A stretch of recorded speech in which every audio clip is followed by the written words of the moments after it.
Para quem não conhece, a Shanae Mukumba é a diretora executiva do Tax Justice Network Africa, baseada em Nairobi, Quênia, e ela lidera estrategicamente a organização para cumprir sua missão e visão nas suas várias áreas temáticas, e atualmente está estudando para ter o seu mestrado em tributação em Oxford. Obrigada, Shanae.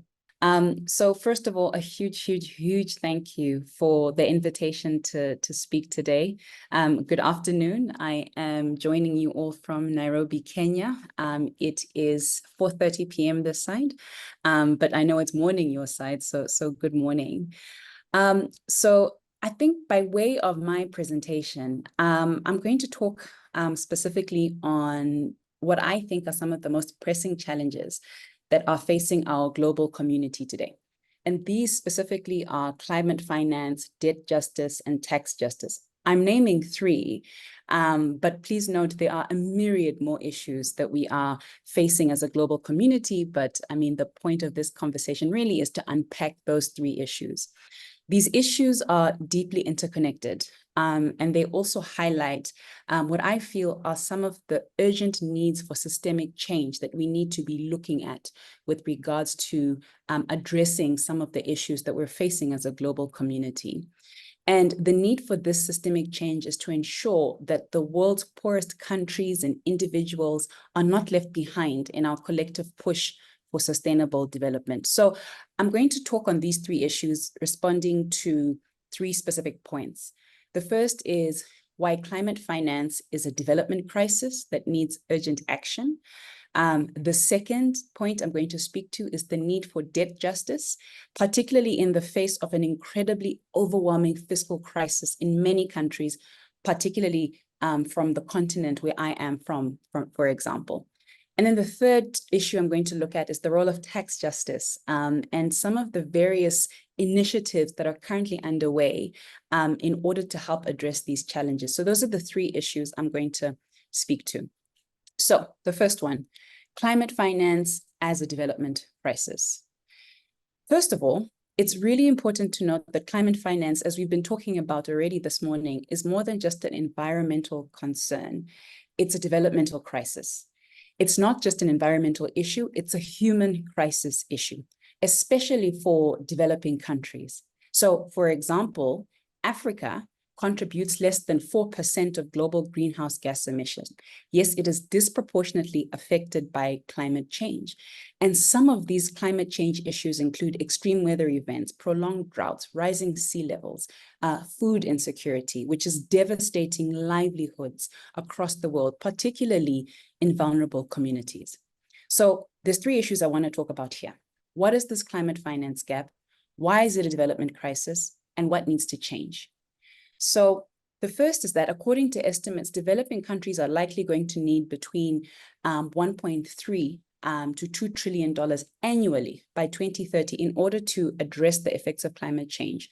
And I think it's important to note that even though the amount required has been identified, the current levels of climate finance fall incredibly far below this, which is something that we've been discussing already. Developed countries pledged to mobilize the $100 billion a year in climate finance by 2020, but this target has not been met, right? And even when climate finance is delivered, much of it is coming in the form of loans, further indebting particularly vulnerable countries, right? So that's the climate finance gap. We have a problem of finance. The second thing is it's a developmental crisis, right?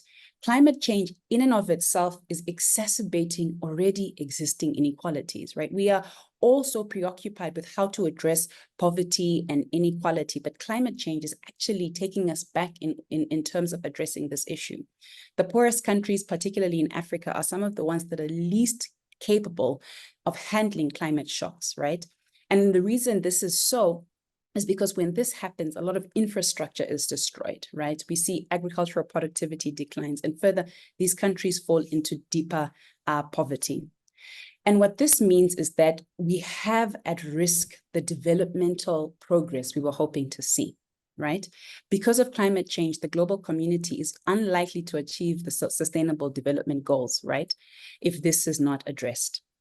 And it's important to note that these sustainable development goals include many of the issues that so many of us are passionate about, right? Education, healthcare, and economic development, right? Because when the climate crisis is happening, it's diverting many of the resources that we would have needed to spend in these areas into addressing some of the climate disasters. And the thing that I think is also important to note, right, is that this issue of climate change is also a matter of justice.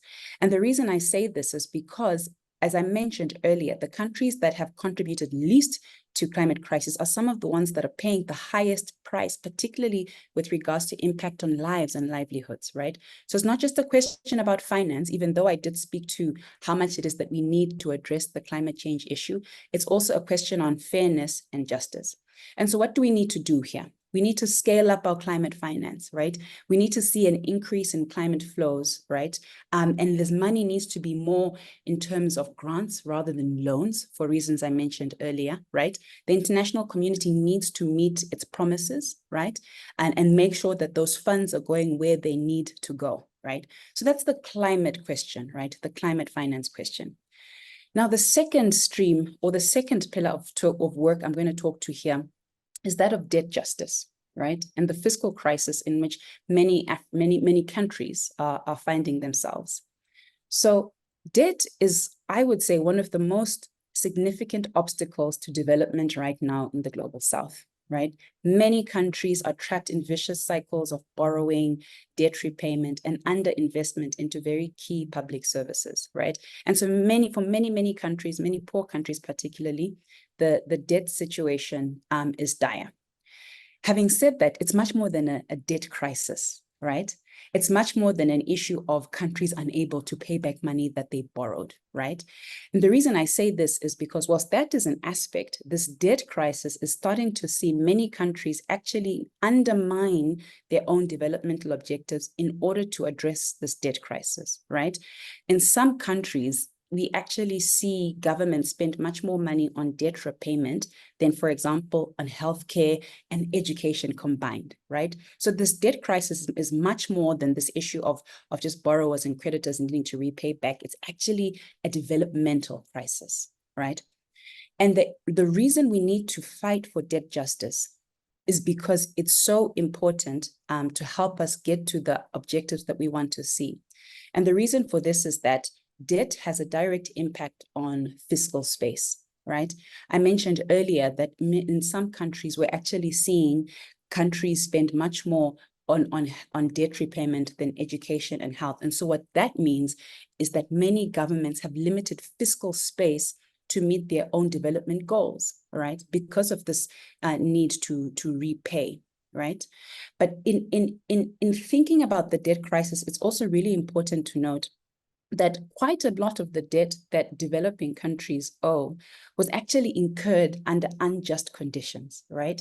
Many developing countries face higher interest rates, right, than, for example, many developed countries, as well as unfavorable terms, very short-term financing, particularly for long-term finances, right?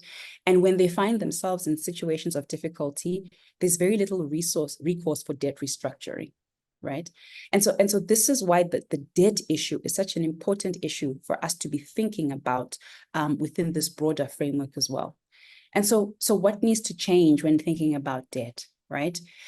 The first and foremost, we need to have conversations about the reform of the global financial architecture, right? The current system that's at play to address some of these debt challenges is wholly inadequate, right? So, for example, platforms such as the G20's Debt Service Suspension Initiative have really been shown to be wholly insufficient to address many of the issues that developing countries are facing, right? What we need is an approach to addressing debt that includes, for example, debt cancellation, particularly for the poorest countries, right? We need to have conversations about debt restructuring, right? A lot of the debt restructuring conversations need to ensure that they have much more flexible terms for restructuring, right? And this includes extending repayment timelines, right, for developing countries, lowering interest rates, right, as well as linking repayments to, for example, economic growth and climate outcomes, Now, all of this about debt, like I mentioned, I think really speaks to the problems that debt has created within developing countries, the inadequate solutions that are at play that are further exacerbating the poverty and inequality that I mentioned before. However, there is a little bit of hope with regards to this debt conversation. Right now, the G77, as well as the Africa Group, are trying to proffer solutions that allow countries that are borrowers and creditors to have conversations about debt on a much more meaningful playing field. So a few months ago, when I was attending the Financing for Development PrepCom meetings, both of these groups put forward a proposal for a UN Framework Convention on Sovereign Debt. Really, what that was proposing was a platform at the United Nations where both developed countries and developing countries can come together and talk about debt and collectively agree on the solution required to deal with this debt problem. And I think it's really important for us to be thinking through how can we support that kind of initiative, right, that allows for equitable conversations that happen on equitable platforms when thinking about the solution. So that's the second point that I want to talk about, right? We have a debt crisis that's impoverishing our countries and really putting us in situations that are regressive with regards to the objectives that we want to achieve. However, debt justice alone is not going to solve the fiscal crisis that we face as a global community, right? There are, when thinking about the crisis that we find ourselves as humanity, what we really require is systemic and structural change, right? Across a varied areas of economics, right? And so the point that I want to speak to now is an area that we specifically work on, which is the point of the tax system, right? And the reason I say this is because when thinking about debt, for some of our countries, even if, for example, all of the debt was cancelled, we would likely find ourselves in a few years back in a position of debt, right? And that's because of the structure of some of our economies. And that's why I say we need to be finding, systemic and structural solutions to really help us address this. And one of those issues includes looking at our tax systems. What can we do to ensure that our countries are able to raise more domestic resources in order to finance their own development, right? And this, therefore, then brings me to the third part of my presentation, right, which is around tax justice for people and planet, right? And so I hope you can sort of follow the presentation I'm making here. We have a climate crisis, right, on our hands that requires urgent and pressing needs to address, right? Unfortunately, some of the solutions that are being proffered include debt solutions, which, as I mentioned earlier, really contribute to sometimes a regressing of countries' efforts to achieve their developmental objectives, right? And so what I'm going to speak to now, right, which is the third part of this conversation, is there room for tax justice within this conversation, right? To address some of the climate issues that we're facing, to address some of the debt issues that we're facing, and what does that look like, right? So right now, specific to tax, countries in the global south are losing billions every year due to tax avoidance, tax evasion, both of which fall under this umbrella term called illicit financial flows, right? Addressing these issues is critical. Number one, to create fiscal space, right, for developing countries to meet their developmental objectives, but also secondly, to ensure that those countries that are most responsible for the climate issues that I was speaking to earlier are essentially raising the resources that should then be sent to the countries that are on the receiving end of this climate crisis.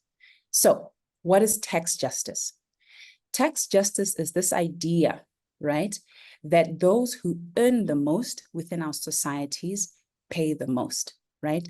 It means creating a global tax system where everyone, especially multinational corporations and wealthy individuals, are paying their fair share. Currently, developing countries are losing between $100 and $150 billion annually to tax avoidance by multinational corporations, right? This is resources that is leaving many global South countries, right? That quite frankly need that to meet their developmental objectives, right? That quite frankly, without find themselves within situations of debt crisis. My continent, for example, loses on an annual basis $89 billion. And for me, that's always shocking because that $89 billion is much more money than we receive both in development assistance from these wealthy countries, but also in private sector financing, right? And so if we were able to close these loopholes, there's a lot to be said about how much exactly we would need to depend on external sources of financing. What's really, really important is that we put in place mechanisms to address this issue of illicit financial flows, right? This issue of money that's leaving our continent and finding its home in tax havens or secrecy jurisdictions, right?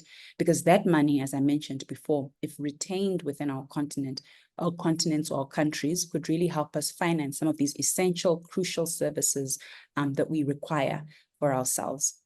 And so, what are some of the conversations that are happening that bring all of these three things together? One of the initiatives that's currently in existence is called the Global Solidarities Levies Task Force. And this is a platform that really that serves as a space for collaboration that's being championed primarily by France, Kenya, and Barbados to address some of these global inequalities, right, through innovative taxation mechanisms, right? But what are solidarity taxes, right? So if I talk about this Global Solidarities Levies Task Force, what are solidarity levies, right? These are essentially innovative taxes, right? Such as international financial transactions, taxes on air travel or carbon emissions, right? And the idea behind these solidarity levels is to generate new sources of revenue that can then be directed toward global public goods, right? Such as climate action and sustainable development, right? So this task force that's being spearheaded by these countries is currently doing some thinking about solidarity levies, right? How can we use tax in order to generate money in order to address this issue of climate change, and also see how we can steer away from countries finding themselves in situations of debt, right? So solidarity levies really are a way to ensure that the wealthier parts of the world and those that are contributing the most to global problems such as climate change are paying their fair share, right, in addressing those challenges.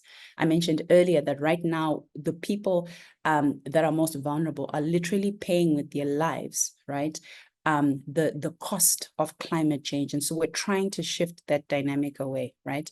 And this is most prominent, particularly for African and Caribbean nations, which are bearing the brunt of the climate impacts, right?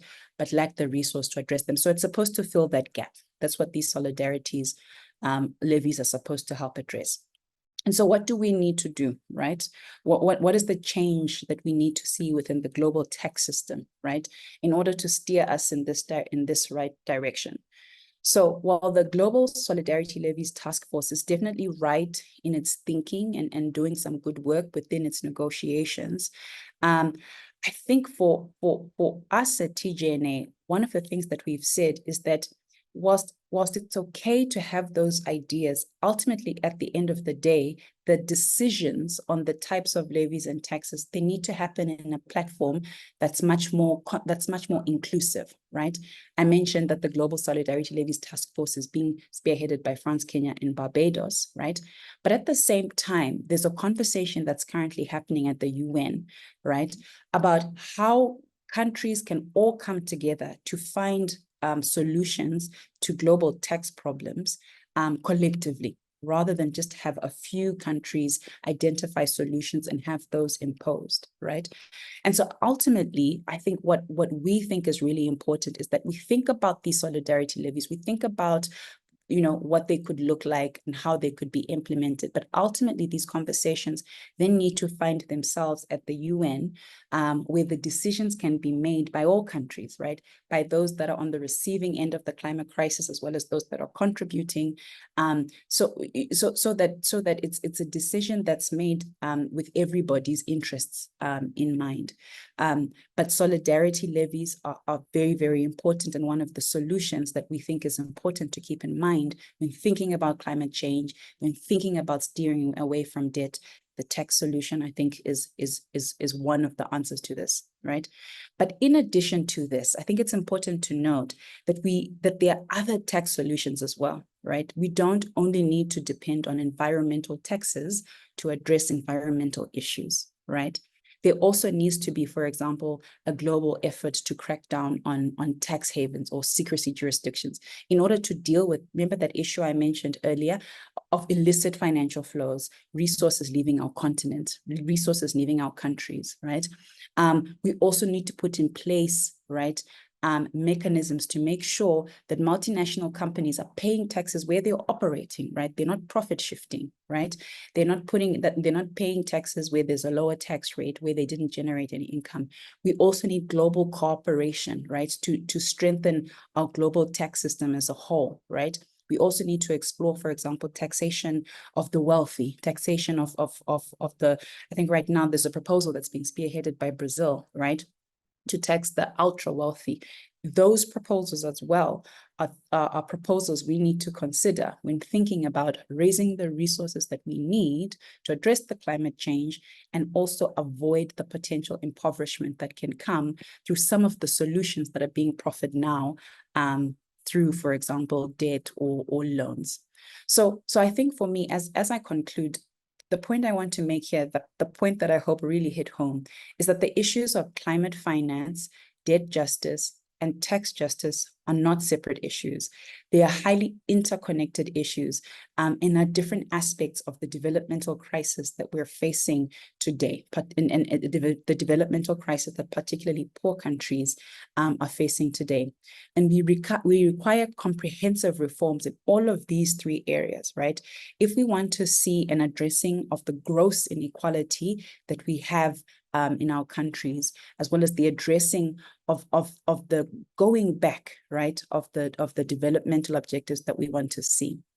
As I conclude, I think that one of the things I want to raise is that some of you may be aware that next year in June or July, apologies, I need to correct that date.